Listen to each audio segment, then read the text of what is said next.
Hey, this is Adam Torres, and I'm here to tell you that it has never been easier to start your very own podcast. At Mission Matters, our goal is to amplify stories that matter. That means we want to help you start your podcast because your story matters. We can do this in 3 different ways. 1, join our podcast school and take a free or paid course. 2, visit our resources page where we've already figured out what you need, such as where to host your podcast. Or 3, heck, we can even do everything for you through our podcast agency, including editing for cheaper than you can do in-house. Oh, and no contract, service is month to month. Get started by heading over to missionmatters.com and click on Start a Podcast. All right, now let's get into the show. Hey, I'd like to welcome you to another episode of the Mission Matters Marketing Podcast, your source for all things marketing. My name is Adam Torres. You can follow me on Instagram at AskAdamTorres. Keep up with my book releases, book tour schedule, signings, all that other good stuff. Always love to connect with you there. And as always, if you'd like to apply to become a co-author of one of my upcoming books, just head on over to the website, missionmatters.com, and click on Become an Author to apply. All right, today I have Matt Rouse on the line, and he's managing partner over at Hook SEO, and he's also a host of Digital Marketing Masters podcast. Matt, welcome to the show. Thank you for having me on. All right. So, hey, excited to have a podcaster on the show. I'll tell you one thing I love doing is helping people promote their podcast and spreading that to my audience. So I'm excited to get into what kind of content you put out on your podcast and also our topic today. So 3 secrets of email marketing. That's a big deal topic. But before we get into that, let's just talk a little bit more about your company. So tell us a little bit more about Hook SEO, please. Sure. So Hook SEO is a bootstrap digital marketing agency. We built it. It's actually a merger of 2 previous companies. One was in the payment processing and e-commerce space, and then my company was in design and SEO and advertising, and we merged them in 2014. We have staff now in the United States and Costa Rica, and we solve very difficult problems, which may not have been the easiest choice of something to do with our company, but we solve really difficult problems like people who have a hard time finding clients because there's no targeting available for those types of clients. That would be things like we do bail bond agencies, or we do we have someone who inspects welding. There's just things you can't go out into Facebook and say, run some ads to target someone who needs welding inspection, right? So we solve those kind of problems. And on the other side of the coin, we also like to help our small business clients too. So we do local SEO, like map-wise SEO for geo-targeted advertising for companies. And we have some resources that are self-serve, like our Inbox Mastery course about email marketing, as well as the podcast Digital Marketing Masters, which we now have 108 episodes released so far.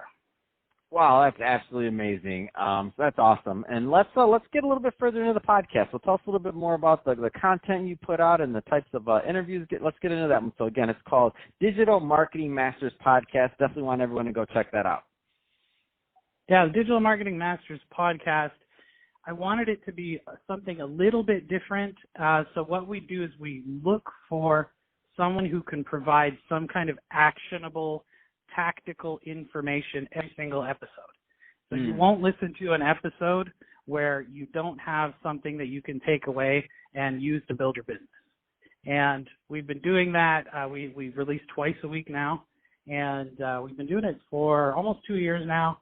And the kinds of guests we have are not always just digital marketing guests. Some of them are other industry people. For example, the episode we released today was a lady who's in the payment processing industry.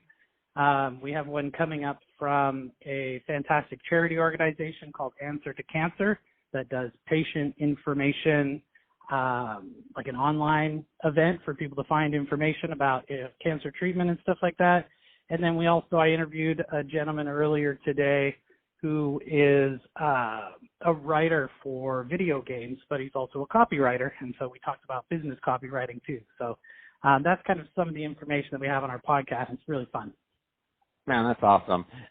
So let's dive a little bit further into today's topic. So 3 secrets of email marketing. I mean, I want to know these secrets from you because that's one of the things that our company is always thinking about is how do we implement email? What can we do?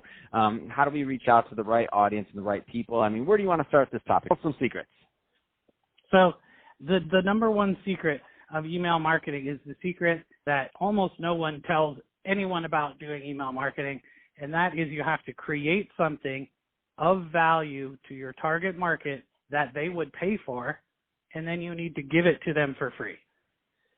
What everybody usually does is tries to find some kind of free content that is freely available on the internet, repackage it and say, give me your email address for this repackaged free content that nobody really wants, right? I mean, it has to be something that has real value to it. And then once you have that working, you want to duplicate that over and over as many times as you can. For example, for our Inbox Mastery email course, we call these lead magnets, right? Something that you download to attract leads. We have 50 of those created. So for your company, it could be just one to kind of get you started, but you have something that people want that has some value that you can offer them. And then secret number 2 is you got to have a clean list. A lot of people try to hide the unsubscribe button or don't put one at all, which is against the law, by the way. But you don't want to hide it because if somebody doesn't want your content or your emails, let them leave your list. Number 1, because they're just going to eventually report you as spam anyway, which can get you blacklisted, make it so you have problems getting into people's inboxes. You don't want all your emails to go to the spam folder, but also you pay by the number of subscribers. So if you're on MailChimp, Constant Contact, SendFox, or whatever it is, right? You pay by the number of subscribers. So take those subscribers out of your list because you don't want to be paying for people who don't want your stuff. And then the third secret is you want to consistently add value. And when I say add value, I know people say that term a lot, but I mean, you need to consistently give people more of the thing you told them that you were going to give them when signed up. You can't say, sign up to get marketing tips every week, and then you send them one marketing tip, and then every week after that you say, buy my stuff, right? You have to be consistently providing the value that you promised them, and that's what's going to build trust over time. That's what's going to make long-term customers and, all the wonderful things that come along with having that. Can you talk a little bit more about the importance of email marketing in general? So just take a step back because I feel like, and just so to be clear, let me pick on myself for a moment. So we've had a list, we had other things, we've done a lot and I mean we're now I think going on 3-4 years in media in terms of the business overall. I've been full time, and we just started emailing our list as of February of this year. We weren't even doing it for years, and I knew it was one of those things that was at the back of our mind, and we thought about it, and we're like, oh yeah, we'll get to it because other things are working or whatever else. And it's I feel like there's a lot of people listening that are in that exact same boat. They're just not sending the email at all. Can you talk a little bit more? And when I say it doesn't, it's me, it's my opinion, whatever. But you're a pro. I mean, this is what you do day in and day out for clients, helping them. I mean, can you talk just a little bit more about the importance? Right. So if you are an e-commerce brand where you're specifically selling online, you should be getting roughly 40% of your revenue from your email list. So if you're not emailing anyone, you could be missing out on 40% of your revenue, right? So that's a big jump already. Now, if you're someone who is maybe like a coach or a thought leader, you sell courses and stuff, that number could be as high as 60%. So if you are a service-based industry, even like a local business, like your plumbers, contractors, electricians, all that kind of stuff, even those companies are seeing as much as 5 to 10% of the revenue coming in from having a regular emailer. So no matter what type of industry that you're in, those emails create revenue. They also build trust, and they keep you top of mind, even if somebody is just deleting them, right? So say somebody doesn't want to maybe get your email from your flower shop, every month. They don't read it. They only read it when they need flowers. They still see the name of your flower company in their inbox every time it comes in, right? So it's kind of that repetitive branding. So it has the branding value. And then you also get the ability to have a conversation with your customers. I like to say, if no one is responding to your email marketing, as in they've hit the reply button and typed something in to send to you, if no one is replying, then your emails are too boring. So I'll give you a good example. I sent out an email to one of our lists yesterday. We have about 700 people on that list. It's a pretty specific one. And I got 6 responses. And what we had sent out was we were talking about we're actually suspend our normal conversation about marketing this week because we wanted to talk about the wildfires and stuff around Oregon, where I live, where our company is. And here's some resources that you can use to help people or to donate and things like that. And we had 5 or 6 people write us back and say how, oh, they loved it. Do you mind if I send this to someone else? And, so we're having a conversation with the people on our list. We're not just like yelling at them from our list. Wow, that's so important. That's so on target, and it just shows like a company overall when they're in tune with what's going around. Like it's not always, and it's not always about the sell. Like it's about you got to give content, you got to give things of value, you got to build that relationship through email, which can be done. And I've seen it done, and I've noticed just in our business that when we started doing email, and I'm not even saying we do email well, by the way, so just to be clear, but just the fact that we started doing it and that we started, sending our podcast episodes out, and we started doing that, started building the relationship, and we get replies all the time, like from people that are like, hey, I want to talk about starting a podcast, or that's our business, podcast agency and editing, doing that kind of stuff, and they reply back, and they're like, hey, but following the show, we wanted to talk a little bit more about this, and again, I'm not even claiming we do it well. So for the people that do it well, I'm like, man, like you can't miss the boat on that. Like you have to send out those emails.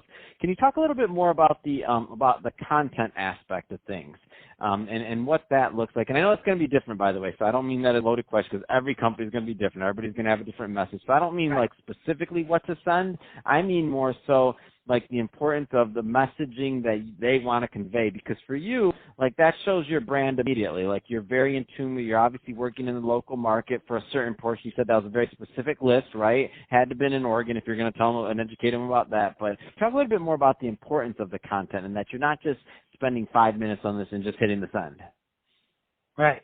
So with larger organizations, one of the biggest failings that they have in email marketing is that they have people who don't care about email marketing creating their newsletters. Right? Oh, that's a good point. That's a really good point, Matt. But they have a meeting, right?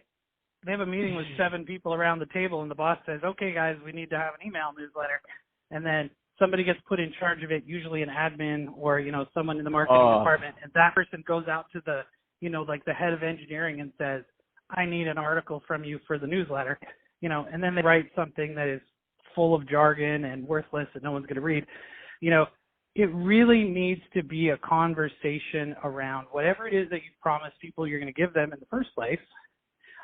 So, for example, my letter is marketing tips with entertaining stories is how I say this is what we're going to send people. And I will generally, not always, but most of the time, I will write a story that is some kind of business anecdote that then comes around back to a point of some kind of tactical information that someone can use for marketing their business. Now, what you don't want to be sending is stuff like the automated email that comes from your real estate CRM system that's like a giant graph that nobody understands that says, well, the time on market has gone up 4 days over June of last year, but the blah, blah, blah, nobody cares and nobody reads it. What you do want to send, let's say we use the real estate example again, you want to say your opinion and your take on what that data shows, and then give them the data if they want to read it, right? And now you're showing your value, right? You're showing that you understand, you're showing that you have expertise. You're giving people the information they need. And if we stay with that same example as a real estate agent, you send that information out, then myself as someone reading it, I can say, hey, I got an email from, I got an email from my realtor, and they told me that housing prices are probably going to go up because the amount of time it's taking to sell houses keeps getting shorter. So that's an example of how you could use your expertise to send out a newsletter. And we're only talking about sending a few sentences, right? Like, what does the data mean? Well, if the time on market is shorter, it means the cost of houses are likely to improve. Awesome. It's great tips, Matt. So that being said, if somebody, because I can talk to you about this stuff all day long, but we're about out of time. So if somebody is listening to this right now and they want to learn more about Hook SEO, or they want to listen to your podcast and just follow what you're doing overall, or get on that newsletter with those tips, I mean, what's the best way for them to reach out to you and your brand? You can go to hookseo.com. It's HOOKSEO.com. And that has the podcast, it has our inbox mastery links, it has a link to get on our newsletter list, all that stuff's there. Fantastic. Well, Matt, really appreciate you coming on the show today and sharing some of your secrets of email marketing. They're definitely helpful to me, and I'm sure a lot of my audience will benefit from it too. And to the audience, as always, thank you for tuning in. Hope you got a lot of value out of this. If you did, don't forget to subscribe to the podcast, leave me a review in the Apple iTunes Store, and if you're watching this on our YouTube channel, Mission Matters Marketing, definitely give us a subscribe there, but also leave us some comments on the video. Love to know what kind of projects and things that you're working on. And thanks again for coming on the show. Thank you.